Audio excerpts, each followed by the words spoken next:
Bien, seguimos entonces en la teoría de decisión multicriterio. Estamos con la realización de ejemplos para ilustrar cómo operar, cómo proceder en la resolución de problemas con múltiples criterios. Ahora mismo vamos a resolver un problema donde tengamos que hacer una normalización que tenga menos carga de subjetividad, que mediante otro método conocido como la programación compromiso podamos dar una respuesta a un problema que requiere ser analizado con múltiples criterios y subcriterios. Así que bienvenidos a esta presentación. Soy Juan Carlos Rojas, profesor de la Facultad de Arquitectura y Diseño de la Universidad de los Andes. Bien, vamos entonces a ver cómo podemos resolver problemas con múltiples criterios de otra manera diferente a lo que hemos realizado anteriormente. Se desea seleccionar el mejor avión caza bombarderos cuyos aviones tienen las siguientes características. Tabla 1. Considere los criterios más convenientes y consulte los expertos que sean necesarios para seleccionar el mejor avión. Los recursos económicos son finitos y se desea alcanzar la mayor eficiencia y eficacia de inversión. Se plantea entonces la siguiente tabla de datos. Una de las cosas más difíciles en la toma de decisiones multicriterios es confeccionar la tabla de datos, ¿ok? Para poder tener entonces la matriz de decisión. Tenemos las siguientes alternativas, 7 alternativas A, B, C, D, E, F, G, donde se dan los siguientes atributos. Velocidad en kilómetros por hora, carga en toneladas, coste en dólares americanos, maniobrabilidad en una escala de 1 a 10 y ruido en decibeles. La velocidad, como ustedes ven, por ejemplo, la alternativa A, el avión A de la empresa A que presupuestó o de la empresa que tiene su avión modelo tal, pero que lo podemos sintetizar entonces como alternativa A, alcanza una velocidad de 1400 km por hora, puede cargar hasta 10 toneladas, el costo sería $500,000, maniobrabilidad 9 en una escala de 1 a 10 y ruido en decibeles 120 unidades. Así sucesivamente hasta llegar a la opción G, que son 2000 km por hora, puede cargar hasta 7 toneladas, un coste de $850,000, maniobrabilidad de 9 unidades y ruido de 130 unidades. ¿Cómo decidimos allí? ¿Qué creen ustedes que podemos hacer? Entonces, si vemos la siguiente tabla, para esos atributos, lo primero que tenemos que hacer es decir cuáles son los criterios, porque esos atributos vienen a convertirse en subcriterios. Ese es un enfoque que podemos dar de esta manera. También podríamos trabajar directamente con esos atributos poniéndole una ponderación y listo. Sin embargo, a mí me gusta empaquetarlos dentro de una familia de criterios para que podamos tener más coherencia en la toma de decisiones multicriterio. Entonces, tenemos los atributos velocidad en kilómetros por hora, carga en toneladas, maniobrabilidad en escala de 1 a 10, lo podríamos definir como criterio técnico. El coste de inversión en dólares americanos, sería el criterio económico, el ruido en decibeles sería ambiental. Tenemos entonces esta matriz que se especifica de esta manera. ¿Cómo decidir? Bien, entonces ya tenemos los criterios, tenemos los subcriterios.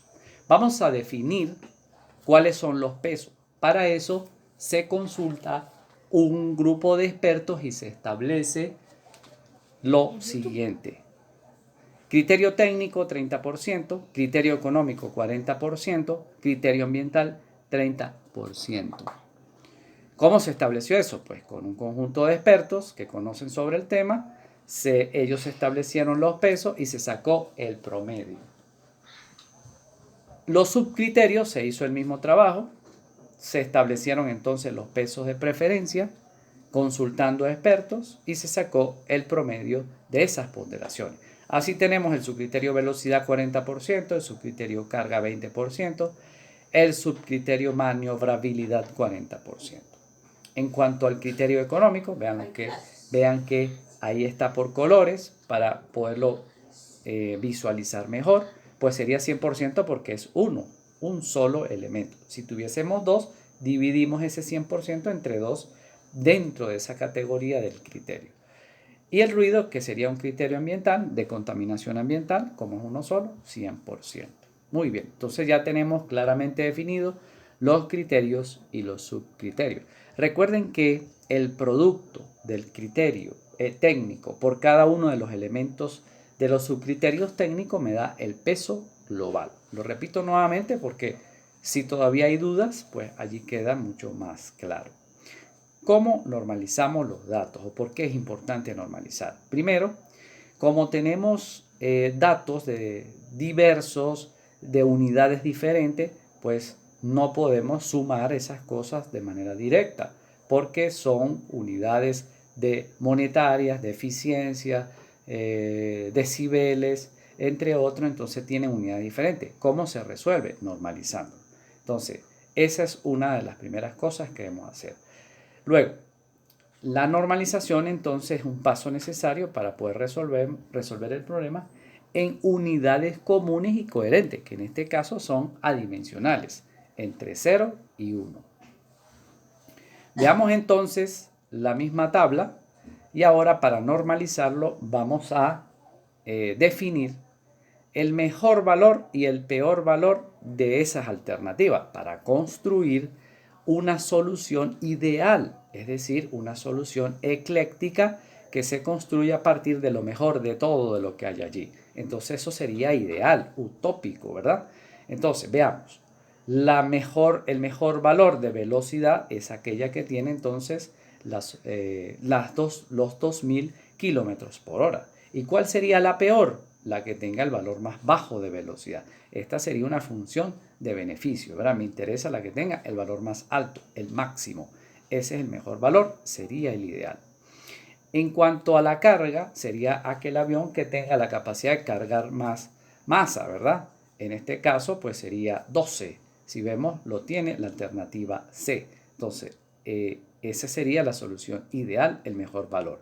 Y la peor, 6 toneladas. En cuanto a la maniobrabilidad, aquel avión que pueda, en una escala de 1 a 10, 10 sería entonces el más maniobrable y 1 el peor maniobrable.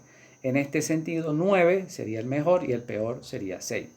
En cuanto a costes, nos interesa acá, ahora aquí viene una función de coste, es decir, que nos interesa no el que cueste más caro, sino el que cueste más barato, ¿verdad? El de menor inversión. Entonces, el mejor valor sería el de $500,000 y el peor sería el de $850,000. Y en cuanto a impacto ambiental, sería el ruido que nos interesa, el que tenga menos impacto ambiental. En este caso, el mejor valor sería de 115 decibeles y el peor valor sería de 140 decibeles, que es el que hace más ruido. Entonces, en función de esto, vamos a normalizar. Es decir, en función de la solución ideal y la solución anti-ideal, que es lo mismo que el mejor valor y el peor valor. Entonces, aquí se puede observar el resumen. ¿Cómo normalizamos? El primer método de normalización es la normalización simple. El atributo del tipo beneficio se puede definir más es mejor. En este caso, ¿qué se hace? Ya sea el subcriterio, sería el valor sub i, es decir, el valor que tenga para esa alternativa, dividido entre el valor mejor. Veamos en este caso la velocidad, el valor sub i sería de la alternativa A, 1400 km por hora, dividido entre el mejor valor, 2000. Eso me da 0.7. La velocidad B, lo mismo, 1700 entre 2000 me da 0.85. Esa es una manera de poder normalizar. Como se ve, es un valor adimensional.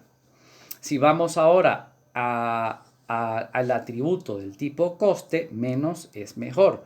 Entonces sería el subcriterio, sería el valor de i de la alternativa entre, en este caso, el valor mejor, pero desde el punto de vista de coste, es decir, el que tenga el valor más bajo, ¿verdad? que andamos buscando el mínimo coste. Entonces sería 500.000, que es el valor sub i de A dividido entre 500.000, me da 1. Y lo mismo para el coste B, que sería 600.000 entre 500.000, me da 1,2. ¿Qué sucede con estos dos? Con este método, que podemos tener valores no necesariamente entre 0 y 1, se pueden ir por arriba de 1. ¿Ok?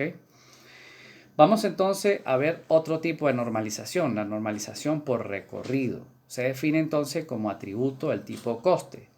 Menos es mejor, lo podemos ver así. Bueno, en este caso, por recorrido quiere decir no necesariamente vamos a trabajar con más es mejor, menos es mejor, no. Sino el recorrido es el mejor de todos y se le descuenta el peor de todos, es decir, el rango, el más alto y el más bajo. Entonces, al valor sub i lo dividimos entre ese rango, entre el valor mejor y el peor valor. Veamos el ejemplo. La velocidad A de la alternativa A para el valor sub i, que sería 1400 km por hora, lo dividimos entre ese rango, que sería el valor mejor, que sería 2000, menos el peor valor, que sería 1400. Eso me daría 1400 entre 600, 2.3. Como ven, tampoco me va a dar unidades entre 0 y 1, me va a dar lo que resulte de esa operación aritmética. Y la velocidad B, lo mismo, 1700 entre el mismo rango, 2000 menos 1400, me da 2,83. Vamos al siguiente método de normalización, que se llama de normalización por programación compromiso. Bien, vamos a cortar acá la presentación para que el video no sea tan pesado y pueda ser manejable, pueda ser descargable a los fines de poderlo reproducir para visualizar la información que se está manejando mediante las clases asíncronas, virtuales asíncronas. Muchísimas gracias por seguirnos. Nos vemos entonces en la siguiente parte de este video.